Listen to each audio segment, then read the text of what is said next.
Queridos do Senhor Jesus Cristo, a graça e a paz esteja contigo, amém?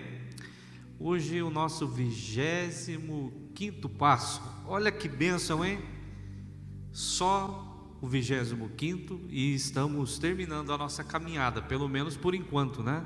Dentro do propósito que nós havíamos proposto, ou seja, de durante 30 dias nós caminharmos por fé e não por vista, aprendendo, conhecendo, desfrutando dos valores da palavra, da revelação dessa palavra, nos trazendo conhecimento, entendimento a respeito de fé. Antes de nós prosseguirmos, eu quero orar com você aqui, tá bom?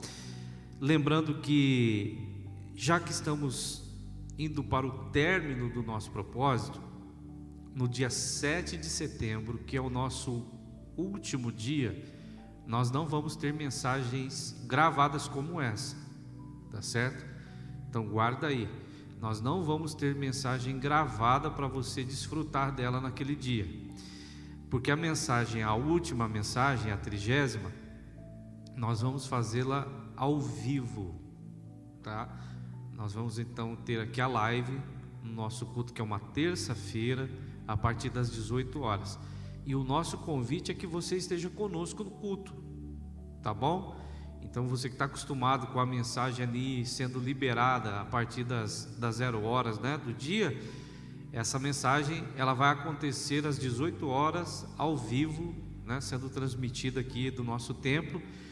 Ou se você quiser ouvir a mensagem também, você lá no Jardim da Horto, né, na rua Araguaína, ou lá no Recanto dos Sonhos também, as nossas 3 igrejas vamos estar reunidos para esse culto de fé, que é o culto que nós vamos chamar de fé, às 18 horas, tá certo? Então não se esqueça, tá bom?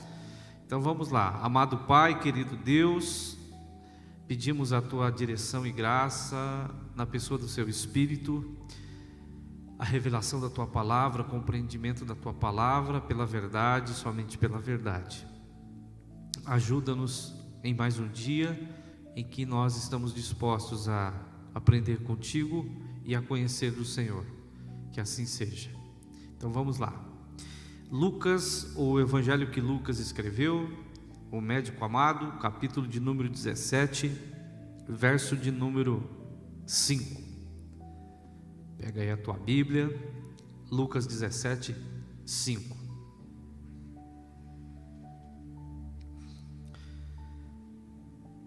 Os apóstolos disseram ao Senhor: faça nossa fé crescer. Em outras versões, aumenta a nossa fé. Jesus estava ensinando a respeito do perdão,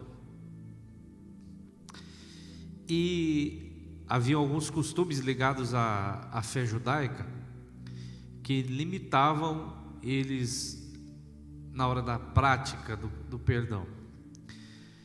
E a conversa começa bem assim: Jesus disse aos discípulos: sempre haverá o que leve as pessoas a cair em pecado, mas que a aflição espera quem causa a tentação.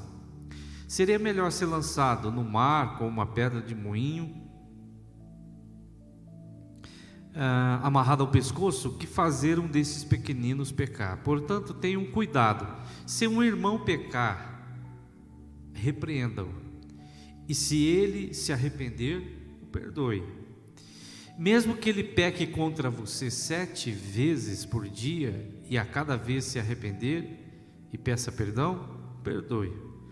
Os apóstolos então disseram: faça-nos crescer a fé. Como numa condição quase impossível, né? Eu não digo que você deve perdoar a pessoa ali uma certa quantidade limitada de vezes, mas todas as vezes quando alguém errar com você, se errar com você 7 vezes no dia, ainda assim o perdoa. É algo um pouco meio que difícil para algumas pessoas, né? Ainda mais relacionado à questão de perdão, porque se você está falando de perdão, é porque no mínimo você deve ter sido ferido, magoado, né? Trapaceado, e isso deve ter te marcado de uma forma profunda. Perdoar, é claro, não é uma atitude assim tão simples ou fácil. Por isso Jesus disse: simplesmente perdoe. não por uma questão de ser fácil ou difícil, e muito menos por uma questão de merecimento, tá? Porque se você coloca a questão de a pessoa merecer o perdão, já não é perdão que você está oferecendo a ela, tá? Porque o perdão é o cancelamento ou pagamento dessa dívida de forma inconteste, ou seja, você não vai cobrá-la depois por isso. Bom, mas me diga, quanta coisa a respeito de fé, ou até como realmente expressá-la, que você não praticava, ou não condizia com o que você está aprendendo nesses dias. Tem muita coisa que você tinha um entendimento a respeito do que era fé, mas durante esses 24 dias que já se passaram, algumas coisas dentro do seu coração, você falou: caramba, não era a fé que eu tinha, não fazia sentido o que eu imaginava ser. Muita coisa? Com certeza, muitas, não é verdade? Mas não se preocupe, porque a cada passo que damos, Deus está nos dando uma direção firme na sua palavra, né? E é engraçado, na vida com Deus, nós vamos vivendo coisas que, à medida que você permite ser tratado pela palavra, você vai descobrindo que, puxa, eu nem digo aqui que a pessoa te ensinou errado, mas talvez ela tenha também sido ensinada de uma maneira que não era correta. E eu tenho uma história engraçada para te contar aqui, para a gente tentar ilustrar essa questão, né? A respeito de que, puxa, fui enganado, fui iludido, fui isso, fui aquilo. Não leve por esse lado. Quando a gente fala de família, cada família tem um costume, né? Em especial para datas de aniversário, comemorações de final de ano. Cada família tem um estilo. Umas gostam de fazer um tipo de comida, outro tipo de comemoração e tal. E eu ouvi uma vez uma história de uma menina que viu a mãe dela preparando um peixe ensopado, que a mãe dizia que era uma receita tradicional de família. E na receita tradicional de família, ela foi percebendo que a mãe usava alguns temperos e tal, e que especialmente naquele ensopado a mãe cortava a cabeça do peixe, o rabo do peixe, e ela questionou a mãe: por que a mãe fazia aquilo? Mãe, por que a senhora corta a cabeça do peixe e o rabo do peixe?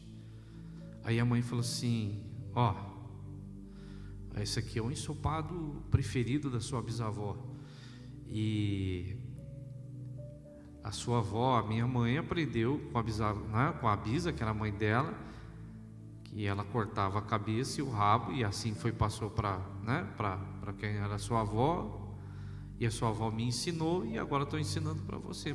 Mas eu nunca parei para perguntar o motivo pelo qual a bisa tirava o rabo do peixe e a cabeça do peixe. É verdade. Aí resolveram perguntar para a avó. Quando as duas chegaram lá, a neta e a mãe chegaram para perguntar, e elas fizeram a pergunta, e a avó sorriu. Falou: ó, minha querida, pois é, por que a bisa cortava o rabo e a cabeça do peixe? Não tinha nada de muito especial, não. Era porque simplesmente a frigideira ou a panela da bisa não comportava aquele peixe daquele tamanho, então ela cortava o rabo e a cabeça, simplesmente o peixe cabia todo dentro da panela. Não tinha nada de especial. E é engraçado isso, né? Nós temos um hábito quase que constante de fazer as coisas somente porque a gente vê outra pessoa fazendo.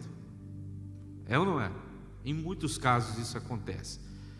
Porque o fulano foi para a igreja, eu fui. Porque minha família é dessa religião, eu também sou. Porque Beltrano faz tal coisa, eu também faço. Mas sabe aquele tipo de coisa que você sempre fez, mas nunca questionou? E com certeza é isso que deve estar acontecendo com você agora a respeito da fé. A cada ministração que você ouve, a cada texto que a gente lê, deve brotar algo novo no seu coração, e você fica aí se perguntando: caramba, quanta mentira, quanto engano. Mas pensa nessa netinha, né? Ela teve a coragem de perguntar, ela queria saber, e não tinha nada de especial, de muito louco ou muito diferente, né? Assim nós somos às vezes. vi alguém fazer automaticamente, né? Agora você imagina quanta dor, quanto desgaste, quanto sofrimento você poderia ter sido evitado na sua vida, no seu caminho, se você soubesse fazer as coisas como você sabe fazer agora.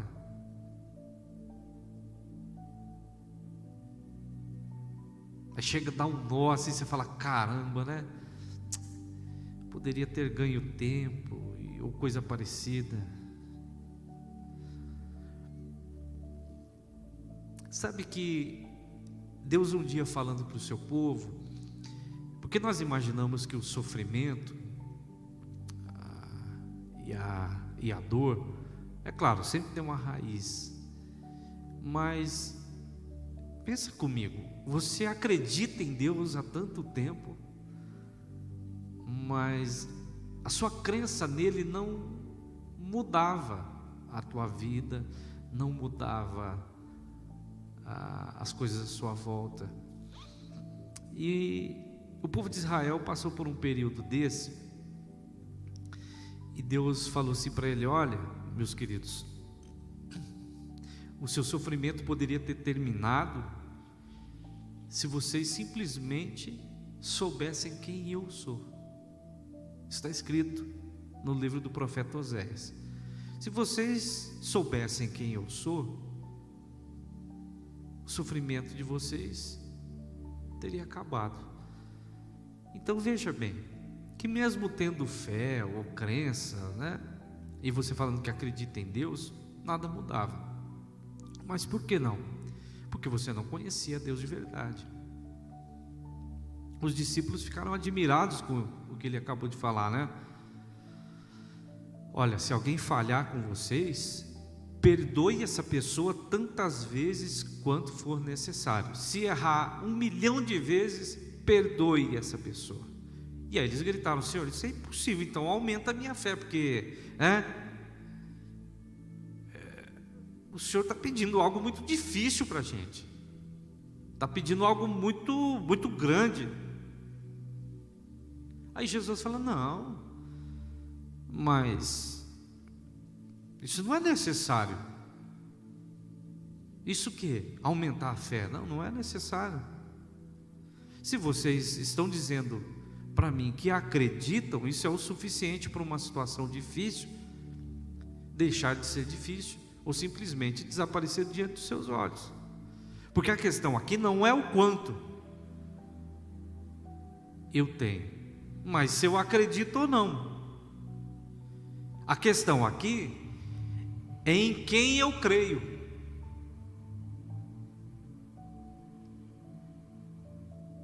Você percebe que na nossa caminhada de fé, nós estamos sendo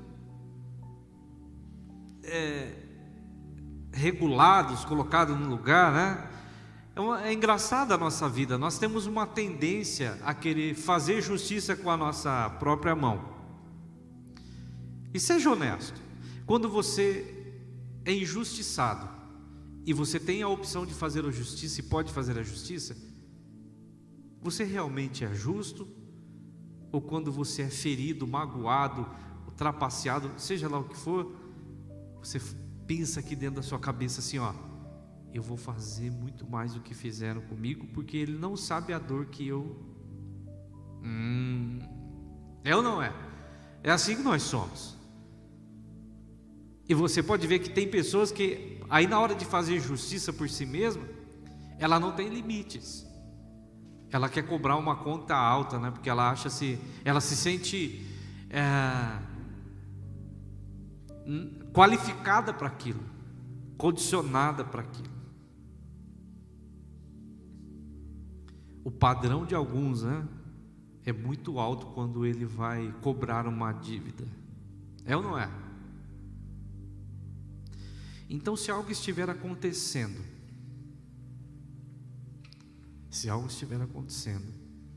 lembre-se que nossa fé para a solução dos problemas que nós temos está em Deus. Não há no que eu posso fazer. Senhor, mas isso é muito injusto.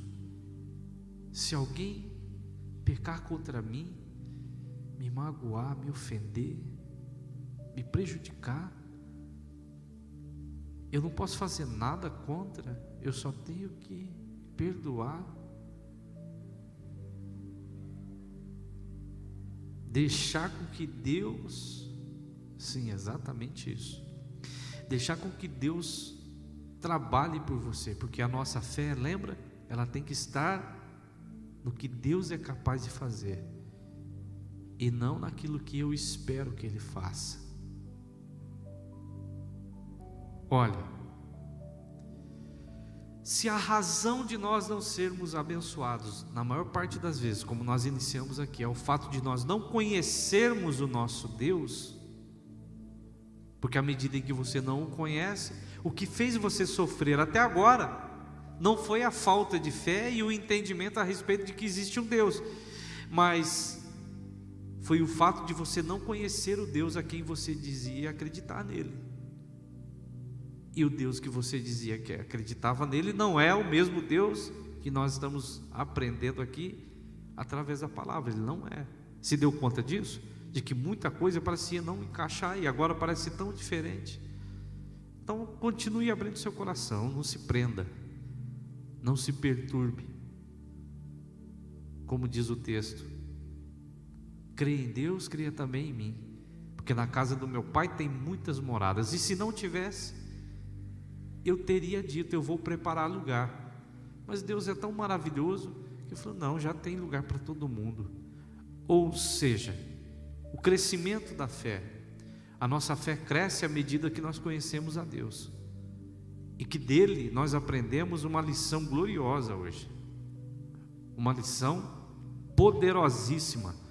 O meu povo sofre por falta de me conhecer, de saber quem eu sou, de saber da minha capacidade, porque eles imaginam que eu seja algo, mas nestes 24 passos você viu que pouco conhecemos, não é verdade? Então não se deixe levar, prossiga e continue e prossiga e se mantenha nesse caminho, porque conhecendo o Senhor seremos libertos. Amados, Deus te abençoe. Um grande abraço e fique na paz.